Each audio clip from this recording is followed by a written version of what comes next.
Hello everyone. तो चलिए आज की वीडियो स्टार्ट करते हैं और आज की वीडियो में हम देखने वाले हैं एडवांस ऑर्गेनिक केमिस्ट्री 2 का next topic ultrasound assisted reactions, जो कि हमारी यूनिट फर्स्ट में है। इससे पहले के जो दो टॉपिक थे ग्रीन केमिस्ट्री और माइक्रोवेव असिस्टेड रिएक्शंस, वो हम कंप्लीट करा चुके हैं। उनकी वीडियो चैनल पे पड़ी हुई है, आप जाके देख सकते हो। और आपको लिंक अगर चाहिए तो वो भी डिस्क्रिप्शन बॉक्स में मिल जाएगा, तो आप जाके वहाँ से भी चेक कर सकते हो। इससे पहले हमने एडवांस स्पेक्ट्रल एनालिसिस की 2 यूनिट कंप्लीट करा दी हैं, उसकी भी प्लेलिस्ट आपको नीचे डिस्क्रिप्शन बॉक्स में मिल जाएगी। और अगर आपको पीडीएफ चाहिए, जो नोट्स हैं उनके पीडीएफ चाहिए, तो आप टेलीग्राम ग्रुप है हमारा, वहाँ पे जाके चेक कर सकते हैं। वहाँ पे आपको पीडीएफ्स मिल जाएंगी, वो भी आपको सारे डिस्क्रिप्शन बॉक्स में मिल जाएगा। हर चीज़ की लिंक आपको वहीं मिल जाएगी, ठीक है, तो आप चेक कर सकते हैं। तो चलिए ये वाला टॉपिक अपने स्टार्ट करते हैं, अल्ट्रासाउंड असिस्टेड रिएक्शंस। तो अल्ट्रासाउंड असिस्टेड रिएक्शन क्या होती है? Ultrasound is defined by the American national standard institute. तो ये किसके द्वारा डिफाइन किया गया था? अमेरिकन नेशनल स्टैंडर्ड इंस्टीट्यूट की तरह। As sound at frequencies greater than 20 hertz. तो क्या होता है इसमें, जो साउंड होता है, मतलब जो फ्रीक्वेंसी होती है साउंड की, वो कितनी होती है? 20 हर्ट्ज से ज़्यादा होती है। Ultrasound is sound wave with frequencies higher than the upper available limit of human being. तो जो ह्यूमन बीइंग होता है उसकी लिमिट से ज़्यादा अल्ट्रासाउंड की जो फ्रीक्वेंसीज होती हैं वो होती हैं। The normal range of hearing is between 16 hertz to 16 k hertz, ठीक है। And ultrasound is generally considered to lie between 20 k hertz to 500 M hertz. फिर है ultrasound is no different from normal sound in its physical properties except in that human cannot hear it। तो इसमें क्या है कि ये बिल्कुल normal होती है, लेकिन इसकी जो एक प्रॉपर्टी होती है, क्या होती है, इसमें जो ह्यूमंस होते हैं वो उसको सुन नहीं सकते हैं, जो हमारी अल्ट्रासाउंड वेव्स होती हैं उनको। फिर नेक्स्ट है इसमें सोनोकेमिस्ट्री। तो सोनोकेमिस्ट्री क्या होता है? The introduction of ultrasound is in chemistry is known as sonochemistry. तो जो अल्ट्रासाउंड का इंट्रोडक्शन जो होता है केमिस्ट्री में, उसी को हम क्या कहते हैं? सोनोकेमिस्ट्री।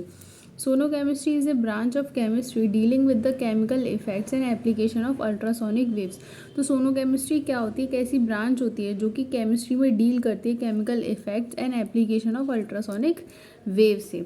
इसके एग्जाम्पल क्या क्या हैं? Sound with frequencies above 20 k hertz that lies beyond the upper limit of human hearing through the frequencies can be extended up to 100 megahertz. That's especially affects on chemical activity। ये हम पीछे देख चुके हैं, ठीक है। अब हमारा टाइप्स ऑफ सोनोकेमिस्ट्री। तो टाइप्स ऑफ सोनोकेमिस्ट्री में हमारे 3 टाइप के आ जाते हैं। Homogeneous liquid phase reaction, homogeneous solid liquid phase reaction, heterogeneous liquid liquid phase reaction. अभी इससे पहले हम एक और चीज़ देख लेते हैं। ये जैसे मैंने माइक्रोवेव असिस्टेड रिएक्शन के लिए आपके लिए शॉर्ट नोट्स बनाए थे एग्जाम में लिखने के लिए, ऐसे ही मैंने इसके लिए भी बनाए हैं, तो एक बार ये भी देख लेते हैं। Oscillating sound pressure wave with frequency greater than the upper limit of human being hearing range sound eight frequency is greater than 20 k hertz. ये हम देख चुके हैं इसकी definition. Frequency range of the sound human hearing कितनी होती है? 16 hertz to 18 के हर्ट्ज। कन्वेंशनल पावर अल्ट्रासाउंड कितना होता है? 20 k hertz to 100 k hertz. Extended range for sonochemistry कितना होता है? 20 k hertz to 2 mm hertz. और डायग्नोस्टिक अल्ट्रासाउंड होता है 5 m hertz to 10 m hertz. ये आप लिख सकते हो पेपर के, अगर आपको पेपर में ये क्वेश्चन पूछा जाता है तो। प्रेजेंट डे यूजेस, मतलब जो अल्ट्रासाउंड हमारी जो यूज़ हो रही है वो किन किन चीज़ों में यूज़ हो रही है? मेडिकल लाइन में बहुत यूज़ हो रही हैं, ये आपको पता है। केमिकल प्रोसेसेस में भी यूज़ हो रही हैं और वेपन्स में भी यूज़ हो रही है। अब इसका वर्किंग प्रिंसिपल क्या होता है? तो वर्किंग प्रिंसिपल में क्या है? वर्किंग प्रिंसिपल इसका किस पे डिपेंड करता है? एक्वास्टिक कैविटेशन पे। अब एक्वास्टिक कैविटेशन क्या होती हैं? ये हमारा साउंड प्रेशर। तो इसमें क्या होता है, हमारी जो वेव्स होती हैं वो कैसे चलती हैं इस मोशन में? कैसे? एक्सपेंशन और एम्पलीट्यूड में। तो जो हमारा ऊपर जाएगा उसको हम क्या बोलेंगे? एम्पलीट्यूड। और जो हमारा नीचे आएगा उसको हम क्या बोलेंगे? एक्सपेंशन। तो ये हमारी किस टाइप में चलती हैं? एम्पलीट्यूड और एक्सपेंशन में, जिसकी वजह से हमारी एक वेव बनती है, उसको हम क्या बोलते हैं? अल्ट्रासाउंड। ये इसका प्रिंसिपल है। आप चाहे तो ये जो डायग्राम है इसको बना के आ सकते हैं। ठीक है, तो इसको मतलब ये जो हमारा एक्वास्टिक कैविटेशन है ये बना किससे मिलके है, bubble formation, bubble growth and bubble implosion, इन तीनों चीज़ों से मिलके जो बना है उसको क्या बोलते हैं, एक्वास्टिक कैविटेशन। तो बबल फॉर्मेशन, बबल ग्रोथ और बबल इम्प्लोशन का जो एग्जांपल है वो ये रहा। आप चाहो तो इसको बना के भी आ सकते हो। जो पेपर में हम डायग्राम वगैरह बनाते हैं तो उससे थोड़ा सा जो इफेक्ट होता है वो काफ़ी अच्छा पड़ता है। अब इसके मैकेनिज्म को देख लेते हैं। मैकेनिज्म में क्या है, हीट या फिर एनर्जी ग्रेटर जनरेशन इन सोनोकेमिस्ट्री। तो क्या होता है, हीट या फिर एनर्जी का जो जनरेशन होता है वो होता है सोनोकेमिस्ट्री में। अब जनरेशन ऑफ अल्ट्रासाउंड मतलब अल्ट्रासाउंड का जो जनरेशन है वो होता कैसे है, high frequency generator is needed that converts the normal mains frequencies 50-60 hertz into frequency vibration between 20 and 40 के हज़ार्ट्स। तो क्या होता है, इसमें जो हमारी फ्रीक्वेंसी होती है 50 to 60 हज़ार्ट्स को ये किस में कन्वर्ट कर देता है, 20 to 40 के हज़ार्ट्स में, जिसकी वजह से जो हमें है अल्ट्रासाउंड फ्रीक्वेंसीज देखने को मिलती है। हम सुन तो सकते नहीं हैं, लेकिन उनसे हमारे वो हमारी किन किन चीज़ों में यूज़ होती हैं, मेडिकल लाइन वगैरह में काफ़ी यूज़ होती हैं। ठीक है, और ये इसका एक एपरेटस है, आप चाहो तो इसको एपरेटस को बना के आ सकते हो। तो ये क्या है, हमारा स्टेनलेस स्टील का एक टैंक है। यहाँ पे हमारा ट्रांसड्यूसर बॉन्डेड लगा हुआ है। उसके बाद यहाँ से हम वाटर एंड डिटर्जेंट जो है वो सप्लाई करेंगे। और ये हमारा ऑप्शनल हीटर है, मतलब अगर ज़रूरत हो तो लगाएं और ज़रूरत ना हो तो हटा भी सकते हैं। ठीक है, तो ये वाला अगर आपको अच्छा लगे तो आप ये वाले नोट्स भी बना सकते हो। अब आगे देखते हैं यहाँ से हमारा टाइप्स ऑफ सोनोकेमिस्ट्री। फर्स्ट है homogeneous liquid phase reaction. Homogeneous liquid phase reaction is any of A class of chemical reaction that occur in a single phase. तो ये क्या होता है, सिंगल फेज में अकर होती है, मतलब सिंगल फेज में ये बनती है। इसमें होता क्या है, जैसे गैशियस हो गया, लिक्विड हो गया, फिर सॉलिड हो गया, मतलब इसमें कोई भी एक ही फेज होगी। Homogeneous liquid phase reaction is a reaction in which all reactants and products are in the liquid phase। तो इसमें क्या होता है, जितने भी प्रोडक्ट्स होते हैं या फिर रिएक्टेंट्स होते हैं वो लिक्विड फेज में होते हैं। The most important reaction are between gases and the reactions between liquid और सब्सटेंसेज डिजॉल्व इन लिक्विड। तो यहाँ पे क्या होता है, चाहे लिक्विड हो चाहे कोई भी सब्सटेंस हो तो वो किस में डिजॉल्व होगा, वो लिक्विड में ही डिजॉल्व होगा। एग्जाम्पल क्या है, एस्टरिफिकेशन रिएक्शन और हाइड्रोलाइसिस रिएक्शन। डिजॉल्व गैस और bubbles in a medium acts as nuclei for the formation of cavitation. अब है हमारा दूसरा heterogeneous solid liquid phase reaction. इसमें देखते हैं इसमें क्या होता है हेट्रोजीनियस वाले में। तो ये है हमारा, in this type of reaction at least one reactant is in a solid phase while the other is in a liquid phase। तो इसमें क्या होगा, एक solid phase में होगा और एक लिक्विड फेज में होगा। This reaction occurs at the interface between the solid and liquid phase.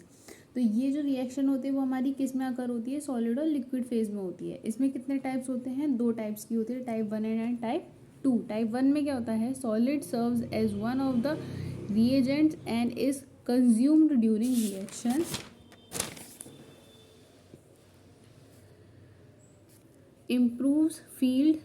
improves yield due to dispersing and micro steaming effect of ultrasound। तो इसमें जो बेस होता है वो क्या होता है, फेज जो होता है हमारा वो सॉलिड होता है। अब टाइप 2 में है सॉलिड एक्ट एज कैटालिस्ट और gets consumed. Cavitational erosion is major effect which is observed when ultrasonic waves propagate towards or in the vicinity of solid। इसके एग्जाम्पल क्या क्या हैं, oxidation, reduction, coupling reaction and hydroboration. अब है हमारा third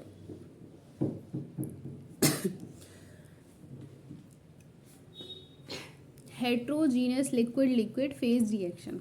इसमें देखते हैं, in this type of reaction 2 और more immiscible liquid phases react with each other. इसमें क्या होता है, दो या फिर दो से ज़्यादा इमिसिबल लिक्विड जो है तो होते हैं वो रिएक्ट करते हैं। The reaction takes place at the interface between the liquid phase. तो जो रिएक्शन होती है वो कहाँ पे होती है, इंटरफेस पे होती है। Ultrasound much more effective here because ultrasound generate extremely fine emulsions which results in very large interfacial contact areas between liquids.